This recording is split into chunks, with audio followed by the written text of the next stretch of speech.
ChatGPT ഒക്കെ വന്നതുകൊണ്ടിട്ട് ഞങ്ങളുടെ പണി പോവോ, ഇനി ഫ്യൂച്ചറിൽ ഇതൊക്കെ പഠിച്ചിട്ട് കാര്യമുണ്ടോ എന്ന് ചോദിക്കുന്നതിനോടുള്ള ഒരു ജെന്യുവൻ ആൻസർ എന്താ?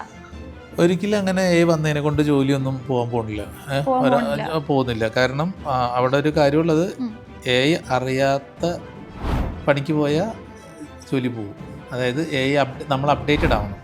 മനസ്സിലായില്ല, നമ്മൾക്ക് ഏത് പ്രൊഫഷനും നമുക്ക് വെച്ചിട്ട് നമ്മുടെ സപ്പോർട്ടിങ് നമ്മുടെ ഒരു കമ്പാനിയനെ പോലെ യൂസ് ചെയ്യാൻ പറ്റും. ഞാൻ തന്നെ വർക്ക് ചെയ്യുന്നുണ്ട് അങ്ങനത്തെ പ്രോജക്റ്റുകളിൽ.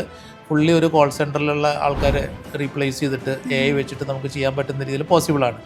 അപ്പോൾ ചില ടൈപ്പ് ജോബുകൾ വാനിഷ് ആവും, ചില പുതിയ ഓപ്പർച്യൂണിറ്റീസ് ക്രിയേറ്റ് ആവും. അപ്പോൾ നമുക്ക് വേണ്ട ഒരു നോളജ് എവിടെ വെച്ചാൽ ഞാൻ ഏത് റൂട്ട് സെലക്ട് ചെയ്യണം എന്നുള്ളതാണ്. ഇപ്പോൾ എക്സാമ്പിൾ ഫുഡ് ഇൻഡസ്ട്രി, വെച്ചിട്ട് എന്ത് ഫുഡ് ഉണ്ടാക്കാൻ പറ്റുന്നത്, ഭക്ഷണം കഴിക്കണ്ടേ?